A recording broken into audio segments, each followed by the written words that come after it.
My boss stood in front of 300 people and called my invention his own, and he didn't even have the decency to look at me while he did it. I was sitting in the third row of the Halbrook Industrial Systems Annual Innovation Summit, clapping along with everyone else when Richard Colton walked onto that stage and said the words that would change my life forever. "This breakthrough," he said, holding up a small black device the size of a deck of cards. "The center valve smart sensor represents 18 months of my personal research into predictive failure detection. I'm proud to announce it's been filed for patent protection, and I'm even prouder to say my name is on it. My name is Rachel Iverson. I'm 36 years old. I've been a mechanical engineer for 14 years, the last 6 of them at Halbrook, designing industrial safety systems for oil refineries and chemical plants.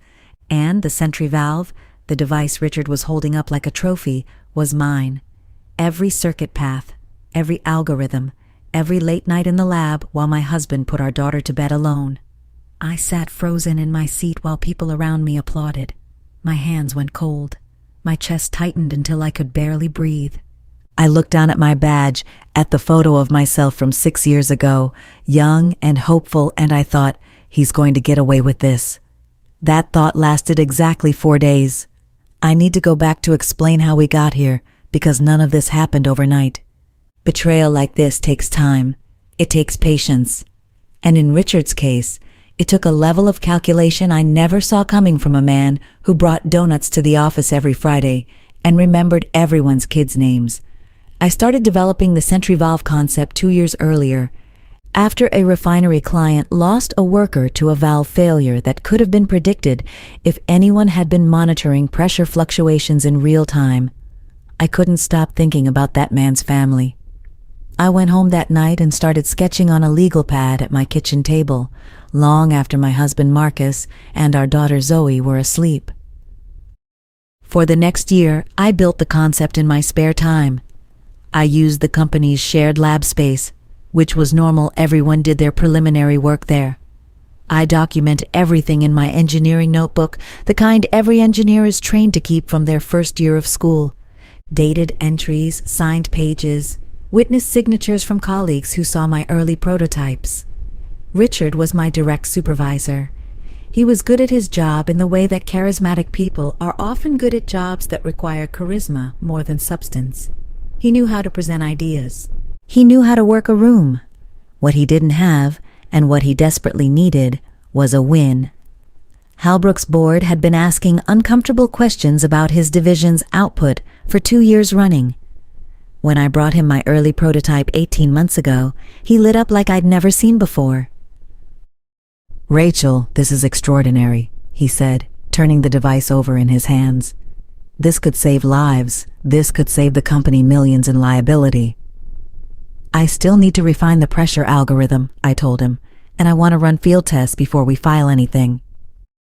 Of course, he said. "Let's build a small team around this. I'll handle the administrative side patent filings, budget requests, all the paperwork you hate. You focus on the engineering." It made sense at the time. I hated the administrative side. I wanted to be in the lab, not filling out forms. So I let him handle it. I trusted him. That was my mistake, though I've stopped blaming myself for trusting a man who spent 6 years building a reputation as someone worth trusting. Over the following year, I did the actual work of turning the Sentry valve from a rough prototype into a functioning product. I ran the stress tests. I rewrote the predictive algorithm 3 times after it kept producing false positives. I flew to a refinery in Texas twice to run field trials, missing Zoe's school recital the second time because a client meeting ran long. Richard, meanwhile, handled meetings with the patent attorney. He told me he was keeping my name front and center with leadership. He told me the filing paperwork listed both of us. He told me a lot of things. The first crack appeared about 4 months before the summit, though I didn't recognize it as a crack at the time. I was in a meeting with Halbrook's legal counsel, a sharp, quiet woman named Dana Whitfield, going over some unrelated compliance documentation for a different project. As we were wrapping up, she mentioned almost in passing, "By the way, congratulations on the Sentry valve patent progressing. Richard's really been championing that one." "Championing it," I repeated. "It's my design. Dana's expression flickered just for a second. Of course, she said. I just meant he's been the one driving it through legal. You know how patent applications work? There's usually a primary point of contact. I let it go. I had a deadline. I had a daughter with a fever waiting at home. I didn't have room in my head that day to examine why that comment made my stomach twist. I should have made room. 3 weeks before the summit, I asked Richard directly for a copy of the patent application. I told him I wanted to double-check the technical claim section, since patent language sometimes gets simplified in ways that weaken protection. It's still moving through the attorneys, he said. I'll get you a copy once it's finalized. No need to worry about it, everything's on track. I believed him. I believed him because I had no reason not to, and because believing the alternative meant confronting something I wasn't ready to confront. Then came the summit. Then came Richard standing on that stage holding up my device, calling 18 months of my nights and weekends his personal research. After the applause died down, I found him in the hallway outside the auditorium, surrounded by board members shaking his hand. Richard, I said, keeping my voice level, even though my pulse was hammering in my ears. Can I speak with you privately? He excused himself from the group with an easy smile and walked with me to an empty conference room. The moment the door closed, I stopped pretending to be calm. You called it your research, I said. You held up my invention and told 300 people it was yours. His face didn't change much. That was the part that scared him most, how smooth it was. Rachel, I think you're misunderstanding the presentation. I credited the engineering team. This was a team effort, and as the division lead, I'm the one who takes it to leadership. You said my personal research. Those were your exact words. I may have phrased it imprecisely. It happens on stage, you get caught up in the moment. He tilted his head, studying me like I was a problem to be managed rather than a person he'd wronged. You should be proud. This is going to be huge for the whole division. For you too. Show me the patent application, I said. Right now? For the first time, something shifted behind his eyes. A hesitation. A calculation. It's not appropriate to pull that up right now. We have the reception starting. Show me the patent application, Richard. He didn't. He told me he'd send it to me the next day. He didn't send it the next day either. That night I sat at my kitchen table long after Marcus had gone to bed, staring at my old engineering notebook. Dated entries going back nearly 2 years. Witness signatures. Photos of early prototypes with timestamps. Emails where I'd described the algorithm's logic to colleagues asking for feedback. I had proof. I just didn't yet know what to do with it. Marcus found me there at 1 a.m, the notebook open in front of me, my laptop glowing with old emails. You should sleep, he said gently, sitting down across from me. He's stealing it, Marcus. He's actually stealing it. Marcus didn't try to talk me down or tell me I was overreacting, which is one of the reasons I married him. He just nodded slowly and said, Then you need someone whose job it is to stop that, not a friend, a lawyer. I found Priya Nataraj through a referral from a former colleague, an intellectual property attorney who specialized in patent inventorship disputes. I brought her everything, the notebook, the emails, the photos, the field test data with my name on every report. I brought her the recorded video of the summit presentation, which I'd found on the company's internal portal. Priya listened to the whole story without interrupting, taking notes on a yellow legal pad. When I finished, she set her pen down. This is actually one of the more well-documented cases I've seen, she said. U.S. patent law is very specific about inventorship. The person listed as inventor has to be the person who actually conceived the invention, not the person who supervised it, not the person who funded it, not the person who presented it to a room full of executives, the actual conceiver. So what do? First, we need to see the actual patent application. If your name isn't on it, or if his name is listed as sole or primary inventor, that's not just unethical depending on how it happened. It could rise to inequitable conduct before the patent office, which can void the entire patent. Companies do not want that outcome. It's catastrophic for them. How do I get the application if he won't show it to me? Priya smiled, the first real smile of the meeting. You don't have to ask him. Patent applications, once filed, become part of a record, and you, as an employee whose work product may be involved, have grounds to request it through proper channels, starting with a formal written request to Halbrook's legal department, copying HR stating your belief that you were omitted as an inventor. That creates a paper trail. It also puts the company on notice that they have a problem, which changes their incentives significantly. For the first time since the summit, I felt something other than panic. I felt the beginning of a plan. I sent the formal letter the following Monday, addressed to Dana Whitfield in legal, with a copy to HR and to Halbrook's chief technology officer, a woman named Susan Okafor, whom I'd met only twice, but who had a reputation for being ferociously fair. The letter was calm, factual. It laid out the timeline of my work on the Sentry valve, referenced my engineering notebook by date range, and requested a copy of the filed patent application, along with clarification of the listed inventors.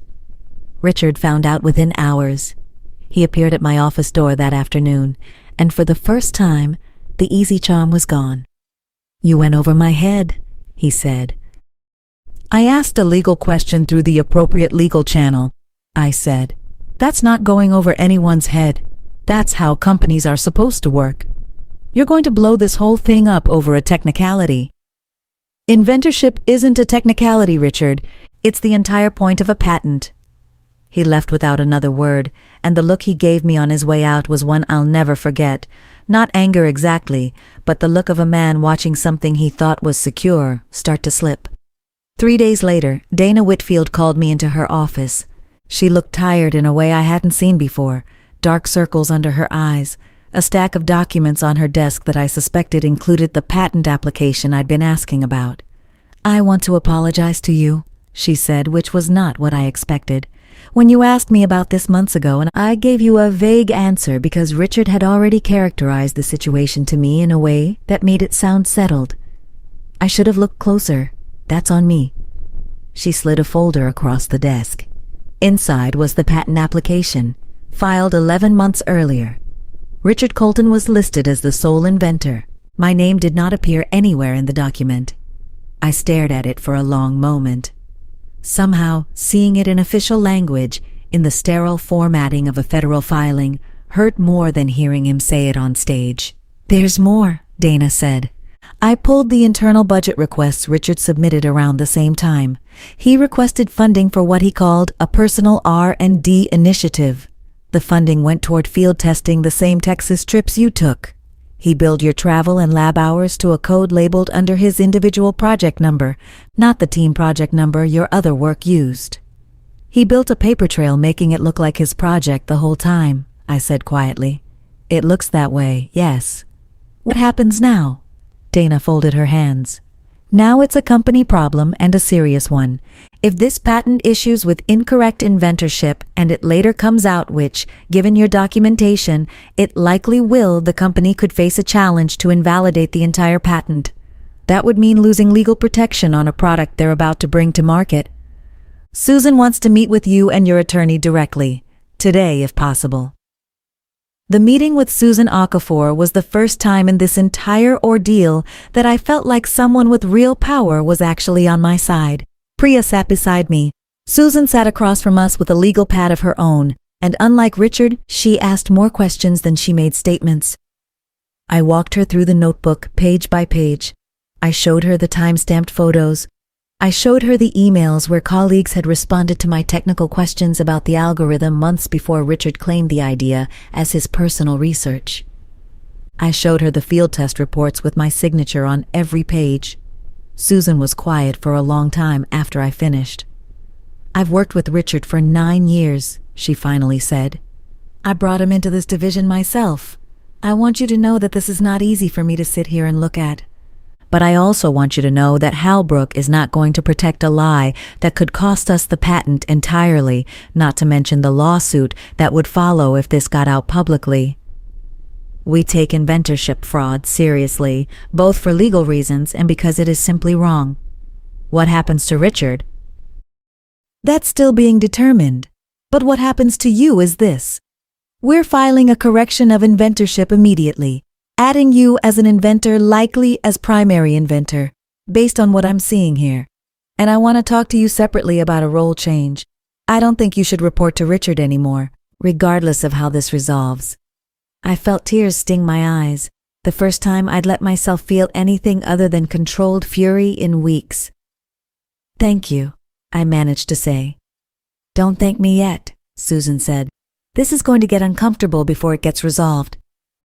She was right. Richard didn't go quietly. Word spread through the division within days. The way it always does in offices, someone in legal mentions something to someone in HR. And by Thursday, half the engineering floor knows something happened, even if they don't know exactly what. Richard requested a meeting with Susan and legal, and according to Dana, he tried a version of the same story he'd told me, that this was a team effort, that his name being primary was standard practice for supervising leadership, that I was overreacting to a stage presentation. But the paper trail didn't support him. The budget codes didn't support him. The absence of any email, any meeting note, any document showing Richard doing actual technical design work on the sentry valve, none of it supported him. The patent attorney Halbrook had used for the filing was brought in for questioning as well, and it turned out Richard had told the attorney directly, in writing, that he was the sole conceiver of the invention and that a junior engineer assisted with implementation. That email became one of the most damning pieces of evidence in the entire case because it proved Richard hadn't just taken credit passively. He had actively misrepresented my role to the company's own outside counsel. 3 weeks after that meeting, Halbrook filed a formal correction of inventorship with the United States Patent and Trademark Office, listing me as primary inventor and removing Richard entirely, since the investigation found no evidence he had contributed to the actual conception of the design. Richard was placed on administrative leave the same week. 6 weeks later, he was terminated for cause, which, under his contract, meant forfeiture of his equity vesting and a permanent note in his personnel file that would follow him to any employer who called for a reference. I heard through Dana that he tried briefly to threaten legal action against the company for wrongful termination. His own lawyer apparently advised him against it once shown the email to outside counsel. That email alone would have ended any case he tried to bring. I won't pretend the months that followed were simple. There were people in the office who sided with Richard at first, who thought I'd been dramatic, who whispered that I'd ended a man's career over a stage introduction. I let those comments roll off me because I knew what the documents said, and documents don't lie the way people do. Most of my colleagues, though, once the full story came out, were furious on my behalf. Several of them had their own stories about Richard taking credit for small things over the years, a phrase suggested in a meeting that ended up in his report without attribution. A junior engineer's fix presented as his own troubleshooting. Nobody had ever documented it the way I had. Nobody had ever had the proof to make it stick. The sentry valve launched 6 months later, with my name listed correctly on the patent, my photo in the press release, and my presentation my own words, this time at the industry conference where it was formally introduced to the market. Susan promoted me to lead a new predictive systems division shortly after. Dana and I became, unexpectedly, close colleagues, bonding over the shared experience of watching a system built on trust reveal exactly how fragile trust can be when the wrong person is given too much of it. I ran into Richard once more almost a year later at a hardware supplier's open house neither of us had realized the other would attend. He looked older, smaller somehow, though he was the same size he'd always been. He didn't approach me. He nodded once, the kind of nod you give a stranger you vaguely recognize, and walked toward the exit. I felt nothing when I saw him. Not satisfaction, not anger, not even pity. Just a quiet, settled peace.